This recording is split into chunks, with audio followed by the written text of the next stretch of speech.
Pittsburgh. Hello, Yinzers. Hello, fellow Yinzers. I'm a native, but I've come back recently, about 20 years ago, so that makes me a newcomer by Pittsburgh standards. But I'm here to talk to you about what I know you've all been dying to hear. How many nuts did der Fuhrer have? The famous story is, of course, that Rory, the famous story is that this is not working. I can't, well, anyway. The famous story is that Hitler had only got one ball, right? The idea came originally from a British soldier's song that was written in the 30s as a joke, as a way, not only propaganda, but also as a way to get things, to stir up enthusiasm on the British side during World War II, as World War II was starting to crank up. And so it was put to the tune of the Colonel Bogey March. But fortunately, we have Natalie here from Natalie Rogers Music, who's going to play the melody for us in the beginning.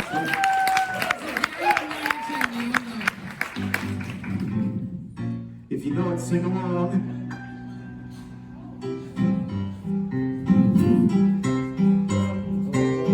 If you've seen the movie Bridge on the River Kwai, this is the sort of intro, this is the song that they march into. And it became extremely popular to add, this is an older song, to add these words to it. Now, of course, I cannot claim as much as I want to, that this is an actual meme from the 1930s. You just pretend. Tell your friends who didn't have the smarts to come here that you actually saw that this really drove the Fuhrer crazy. Well, whoops. So let's do the numbers. There are two conditions basically that cause these things. Well, it gets better. By the way, you're going to have to sing. There are two conditions, right, that cause either to be absence of one or more testicles or to have one testicle. Only one testicle in the scrotum. So what's been bugging historians for years, and what keeps people up at night, and what drives the History Channel, and what has lost 1,000 documentaries is, did he only have one? Did he have two normal ones? Was one undescended, which some people talk about, and was one shot off during World War II? Well, World War I. Let's start off with this lovely, cuddly Fuhrer here. Baby Adolf Hitler. The reason I show this picture is because it is a very famous picture that actually historians, philosophers, and sort of other social commentators used to look at this in the 50s, 60s, and 70s and say, how on earth did this happen? How on earth did this baby, who looks so cute and cuddly, you have to kind of like pretend there's a mustache here, right? How did he turn out to become what Eddie Izzard, the famous comedian, called a mass-murdering fuckhead? Right? Well, it turns out that we know very clearly from his doctors, because they told the Allies, especially American investigators, that he was perfectly normal in every way. His childhood doctor, Dr. Giesling, and his adulthood doctor, Dr. Morrow, said nothing about missing any of his wedding tackle. He was perfectly well equipped. Yet, the story continues that he was wounded in World War I, and that he was wounded right where it matters and right where it hurts.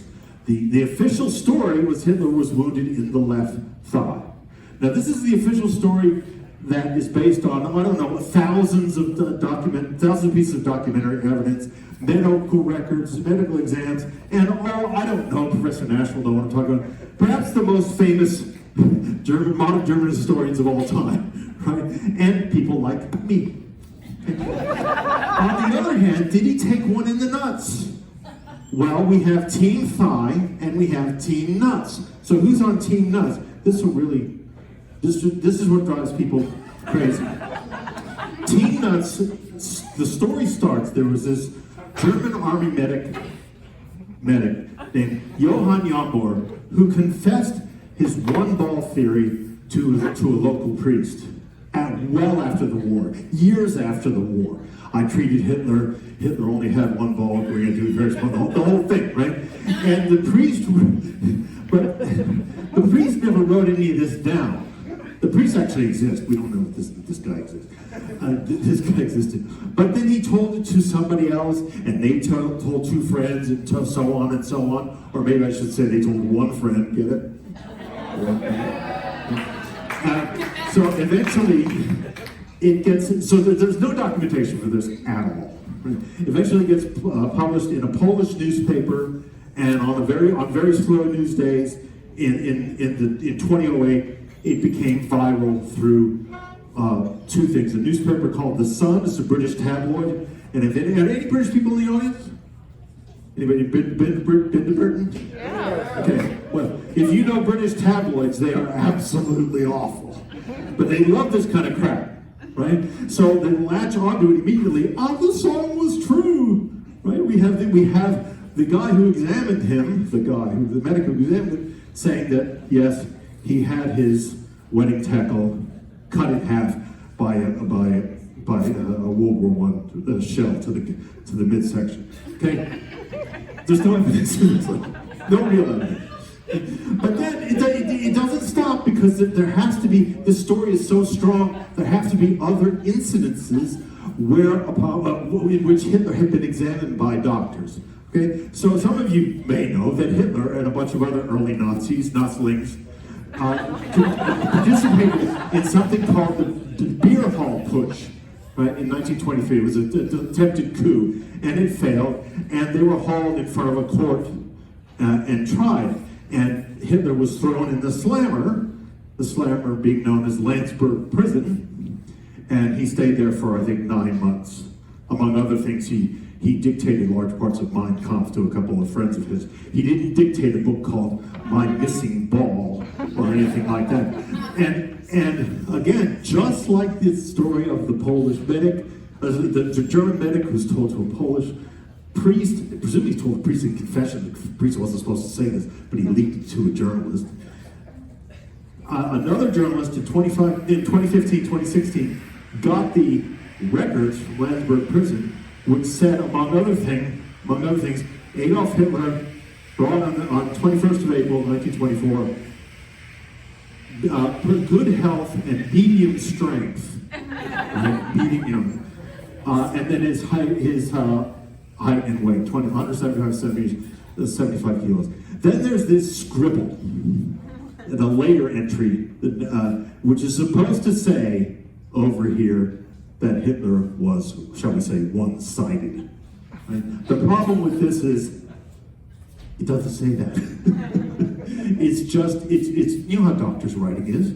You can't decipher it at all. So no one's been able to decipher this, but yet that was turned into a story that, lo and behold, we now have these prison records that prove that the political prisoner, Adolf Hitler, was examined by doctors. Why doctors would be plowing around at a political prisoner's nutsack is beyond me.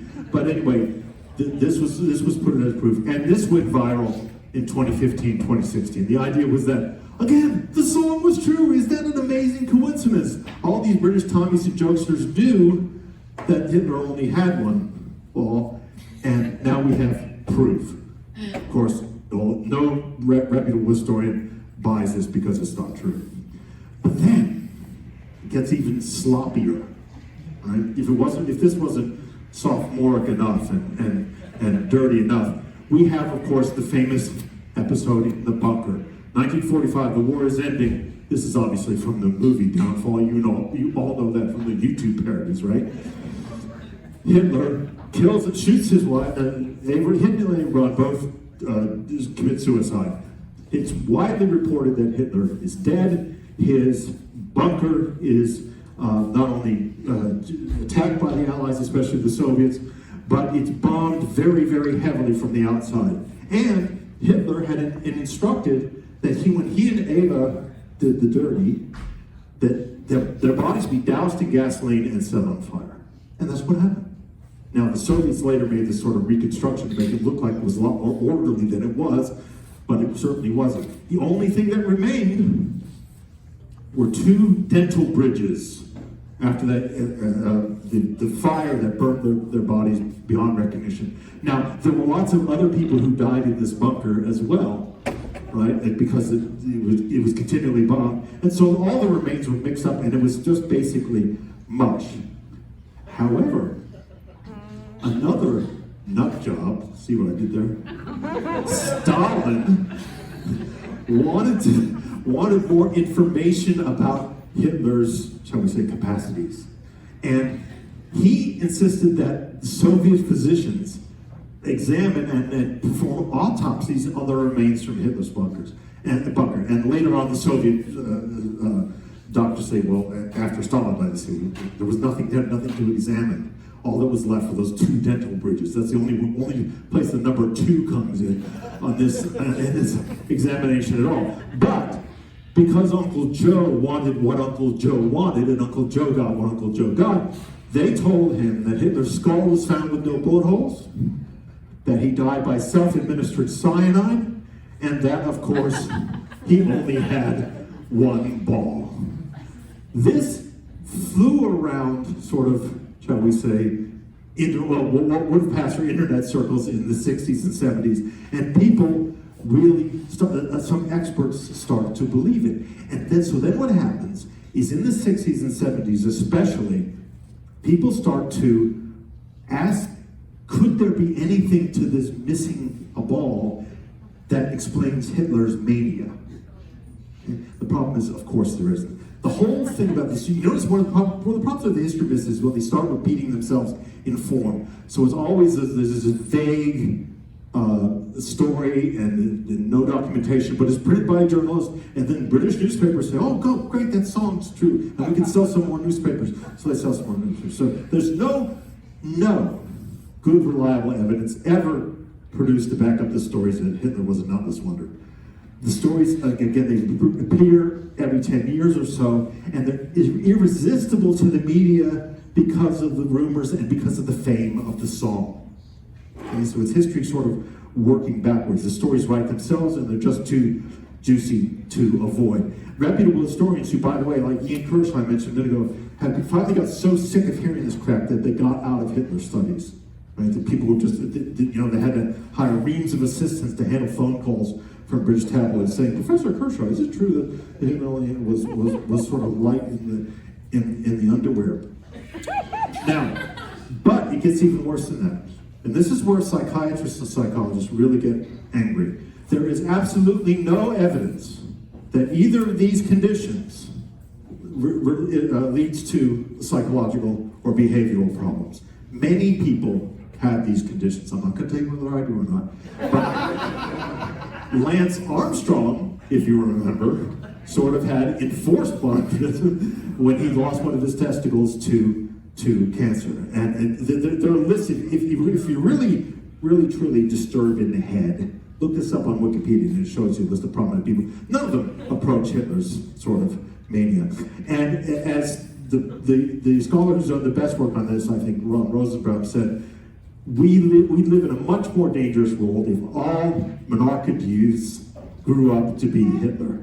They'd be everywhere. There's something like 7% of the population have one of these 2 conditions.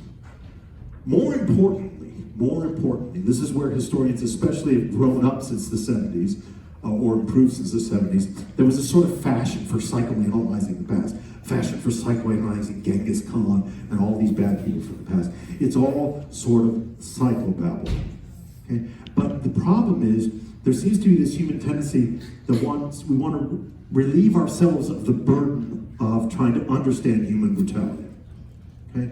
If Hitler really suffered from any of the dozens of psychological conditions he supposedly had, then he would have been an aberration. And we can understand an aberration. Hitler wasn't normal, he's an aberration. That's why he's so awful. Okay? So the problem with the Hitler one testicle thing is, okay, it's a funny joke, but it's when people take this extra step, and that's what we talk about on the Professor Buzzkill show. People take this extra step and create this myth that these myths now mean something important. Right? That all people who are missing some wedding tackle are possibly little Hitlers or little Stalins or whatever. And all historians, all people who are experts in this, have constantly emphasized that the real problem with Hitler was not so much Hitler and his other nutjob friends, but that the German people were so easily taken in by such a charismatic demagogue. And if we keep making jokes about Hitler, if we keep making jokes about his nutsack and everything, we'll avoid talking about why fascism, why totalitarianism, why extremism captures the imagination so well in human history. The thing when you look at Hitler's nuts, take that for whatever you want, is we should be looking at a mirror, because human society falls for these people all the time. And the more extreme it gets, it just keeps building on itself and building on itself. Does this remind anybody of any old contemporary things going on? So, what can the Hitler Testicle Meter teach us? I argue that the ultimate silliness of the one ball story is that it shows we must have, is not that whether Hitler had one or two, that's why this meter wavers so gloriously and eloquently between 1 and 2. It's not with it, that doesn't matter, because obviously the condition doesn't mean anything, and there's no evidence. But what it does do is it prevents us, I believe, from looking into and recognizing fascism and extremism when it takes hold of populations. So I think we must take something like this and make jokes about it, because it'll then help us, if we have the brains to recognize when dangers of extremism are arising, when they confront us in the face.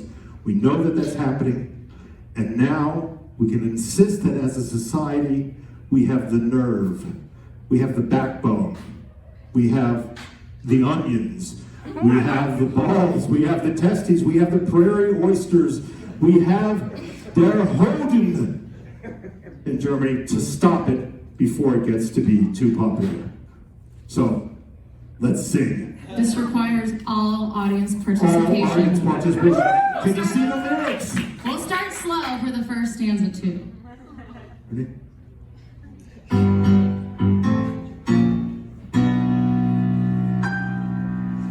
Hitler has only got one ball, boring as to but very small.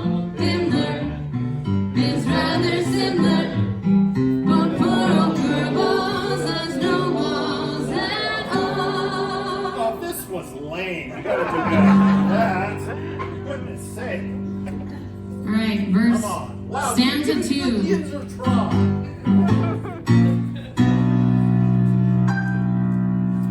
Hitler Yes. has only got one ball, the other is in the Albert Hall. His mother, that dirty brother, got it off when he was small.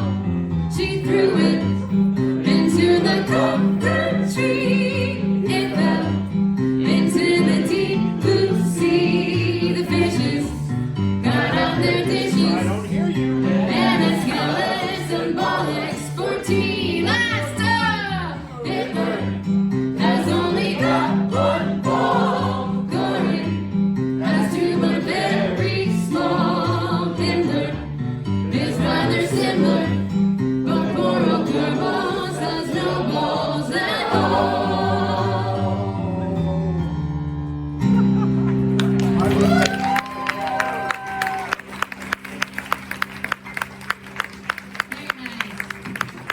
If you'd like to know more about this stuff, if you'd like to know more about this, please read these books, or more importantly, please go to the Professor Buzzkill History Podcast, the greatest podcast in the history of the world. And we won't tell you exactly how our wedding tackle is doing, but it is something to listen to very carefully. Once again, a big round of applause for Natalie.